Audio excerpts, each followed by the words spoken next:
keep a record of the last shipping document number.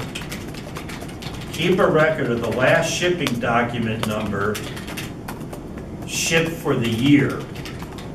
What's the last shipping document number for inventory, in other words, shipped at the end of the year? Now this again is assuming FOB shipping point and our company is a seller. So you're going to record sales of all for all the items that were shipped out, have a shipping document number as of year end. For B, examine the bills of lading.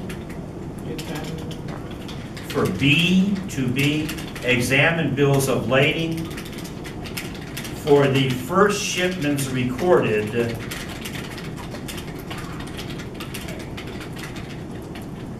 as of year end. As of year end. You want to make sure that they've been shipped out. 3, the clerk in charge of the perpetual inventory master file altered the quantity on an inventory tag to cover up a shortage because it was stolen. 3A, there should be independent second counts made of all merchandise. Independent second counts made of all merchandise. Remember, there's 2 inventory counting teams, and they have different personnel. They count independently. As an auditor, we will record test counts. So 3B would be auditor records test counts and trace it to the inventory count sheets. You will do test counting and trace it to the inventory count sheets. Inventory count sheets. Now, some of these inventory count sheets today are not paper, they're now electronic. You may even see those. Even Walgreens will do that occasionally. They got a little handheld computer and they're recording stuff in there as far as the inventory. Number 4, after the auditor left the premises, several inventory tags were quote-unquote lost and were not included in the final inventory summary. For 4A, use pre-numbered tags.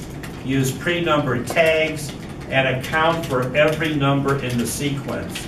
Use pre-numbered tags and account for every number in the sequence. And for 4B, the auditor should account for all pre-numbered tags. So the auditor is really doing the same thing, isn't he?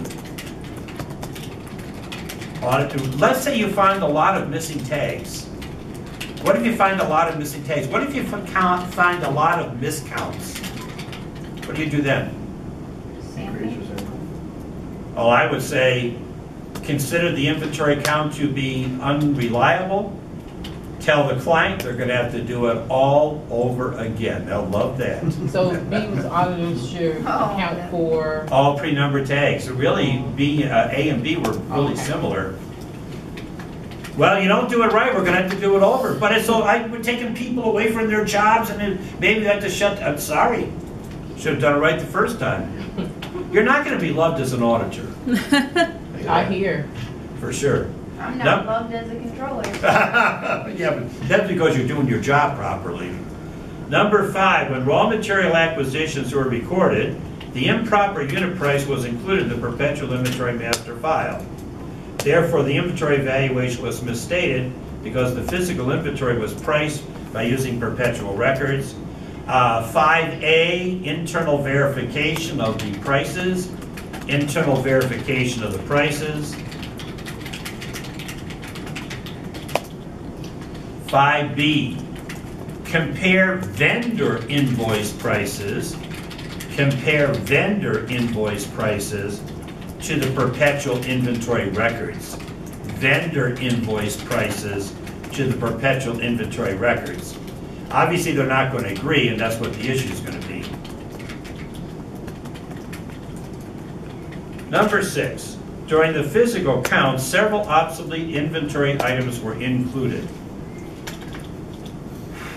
Okay, now number 1, they have, part A, Obsolete inventory should be segregated.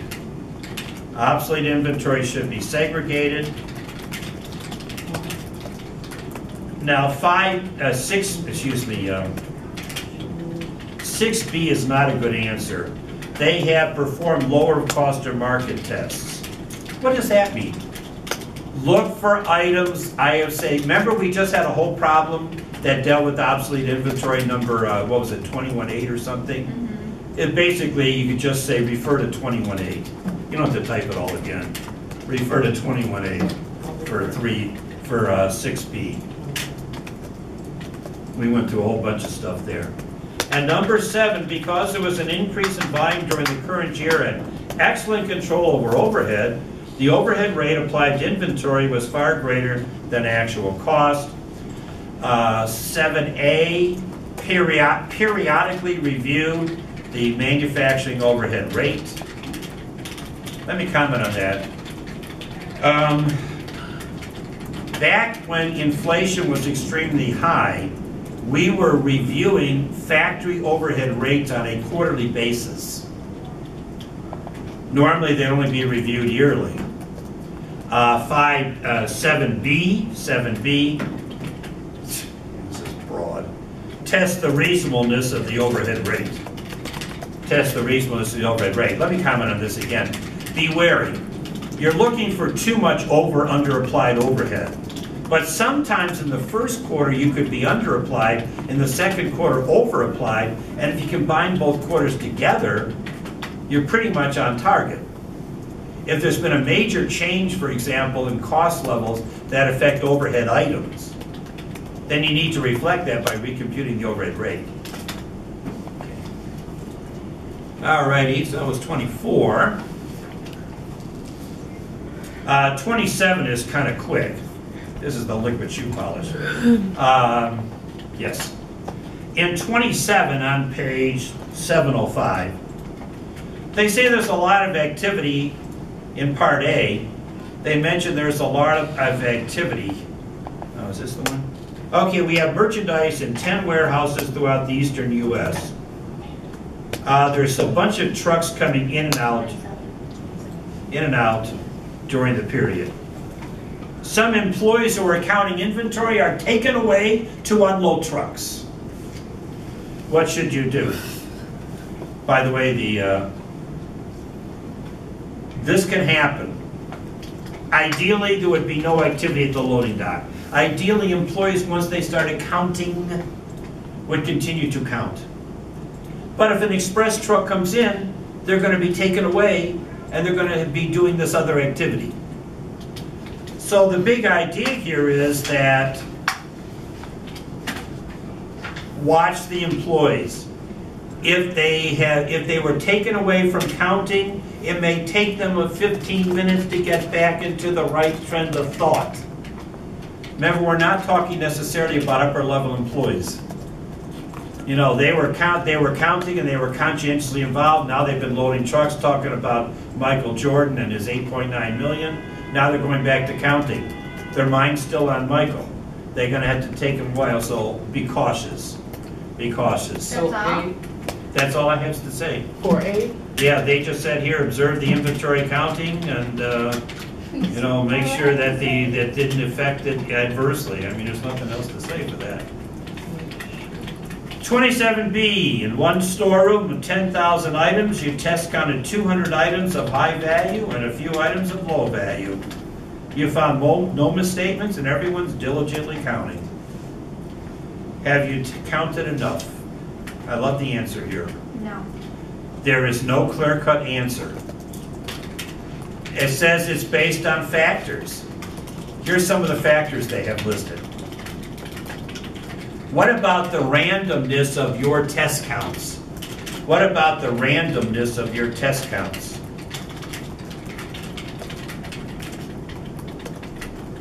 What about the stratification of your sample? What about the stratification of your sample? How material is inventory to total assets? How material is inventory to total assets? By the way, that was B1. B1. B2. What if you test counted 150 items and found a bunch of errors? As Barry told us first, yes, you basically expand your sample. What if you still find a lot of errors? What did Bill threaten? Got to recount, got to do it again another day. B2? That was B2. Increase the size of your sample, and if you still find a lot of material misstatements, tell the client the count is invalid. We're going to have to do it again another day. They'll love that. But maybe next time they'll have more competent personnel. Or maybe they'll get it right. That's right, exactly. And part C talks about the liquid shoe polish here and so forth.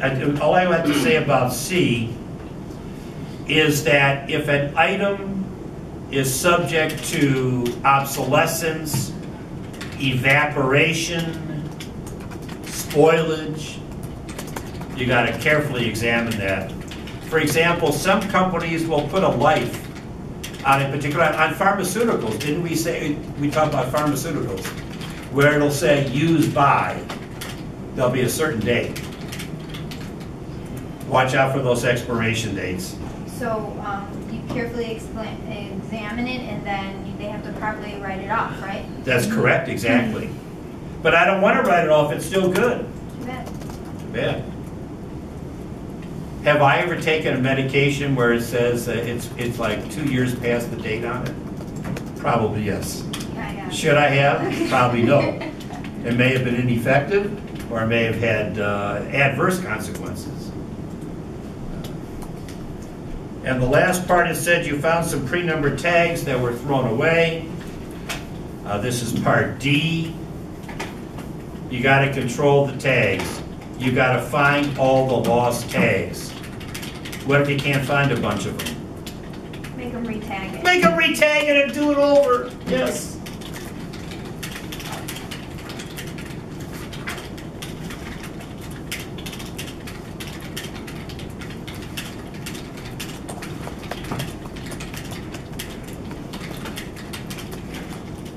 And finally, 21-30 is a real short one. 2130. Should this be, basically all you got to put down on your sheet is include or exclude. Should this be included in inventory or should it be excluded? Include or exclude. You can combine A and B together. I'm not asking for the reason to be written down. Merchandise costing $1,822 was received on January 3rd, and the related acquisition invoice was recorded January 5th. So it was received January 3rd, invoice was recorded January 5th. The invoice showed the shipment was made on December 29th. FOB destination. Now, I assuming here that we are the seller. It's FOB destination. We're the seller or the buyer? Excuse me, we're the buyer. We're the buyer here. Thank you, Barry. We're the buyer. And it was FOB destination. And we didn't get it until January 5th, January 2nd or 3rd. Include or exclude? We're the buyer. I say excluded, but I may be wrong. You're right. It's exclude. It's exclude. It's exclude because it's not ours until January 3rd. So that was correct. Number 2, merchandise costing $625 was received, so we're the buyer again. On December 28th, the invoice was not recorded. You locate it in the hands of the purchasing agent. It was marked on consignment. Exclude. Exclude, it's not ours, it's somebody else's. Exclude, it's on consignment. Somebody else owns it. 3, packing case of material containing products costing $816 was standing in the shipping room when the physical inventory was taken. It was not included because it was marked hold for shipping. A customer order was dated December 18th, but it was not shipped, and the customer billed till January 10th. This was a stock item of your client. Include. Include. It was marked for shipping, but it was never shipped out. It's a stock item, therefore it should be part of inventory, and no sales should be recorded. 4, merchandise received on January 6th, costing $720, was entered in the acquisitions journal on January 7th. It was marked FOB Suppliers Warehouse, that's FOB Shipping Point, on December 31st. Because it wasn't there when we counted, it wasn't included. But it should be included, because even though it was in transit, it was FOB Shipping Point, where the buyer, it was our inventory as soon as it went onto the truck. So how do you say, I mean, how do you handle situations where, in my last company, we didn't always necessarily know when things shipped? Well, we got to find out. Look at the invoice, Mike would indicate. Or you were mentioning the bill of lading or something. Or even, hold on. But in this case, you didn't get the invoice until later, you know, I mean, several days later. But the auditor's still out there, though, I mean. Hold on, so. Okay, so even though physical inventory may be completed. Yes, that's right. Even, okay. now, I see what Barry's saying. Well, the inventory was completed. This is a week later, maybe. No, but the auditor's still out there, and the auditor can still examine that particular inventory. Okay. You know, and have it included, because obviously it was in the truck or something at the time. And a special machine fabricated to order was finished in the shipping room on December 31st. It was made available to the customer. However, it was not shipped out till January 4th. Include. Oh, exclude. Exclude only, yes, it's exclude because it was special purpose, yeah. That's right. Exclude because it was special purpose. Notice the difference between that and a stock item. Now, chapter 24, but I may ask for 15 minutes next week, on Monday. I want you to read, everyone please read this chapter. This is one of my favorite chapters in the text. There's a lot of questions on the final. There's at least one that I added myself. Sorry, so. Yes. Actually, the company I'm in right now is the first manufacturing company I've ever worked in. So why would a special or specially fabricated item that's still in your building? Well, that's why I noticed I read something that wasn't in the problem. Remember what I said? I said an item that was made available to your customer. Okay. So I read something into it. Barry's right there. But I said that when you tell the customer your special order item is ready for pickup, and they say, like, well, deliver it January 3rd, as long as they were told that it was available if they wanted to come get it. But I was adding those facts, and notice those did not appear in the problem. I do see that the customer was billed, I guess, on Yeah, but it didn't say that they could pick it up, and I added that fact. Okay. Now, I want you to look at this chapter real carefully. What page are you on? The final chapter of the term, 24.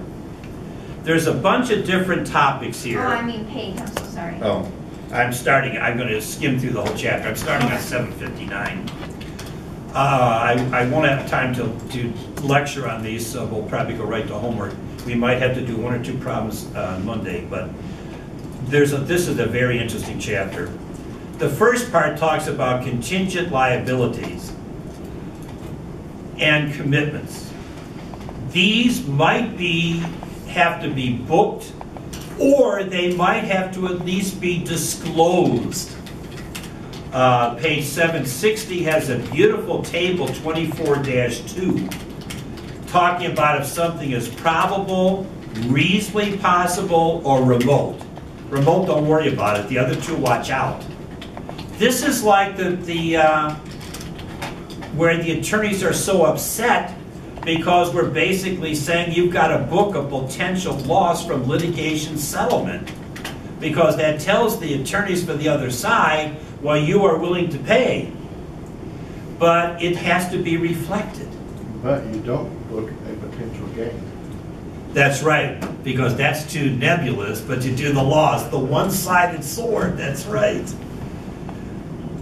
Now, in some cases, like if you're talking about a company like General Motors, they probably could get away with it by saying there were numerous lawsuits outstanding against General Motors and subsidiaries during the course of the year, but the total obligation is immaterial relative to the total assets of General Motors.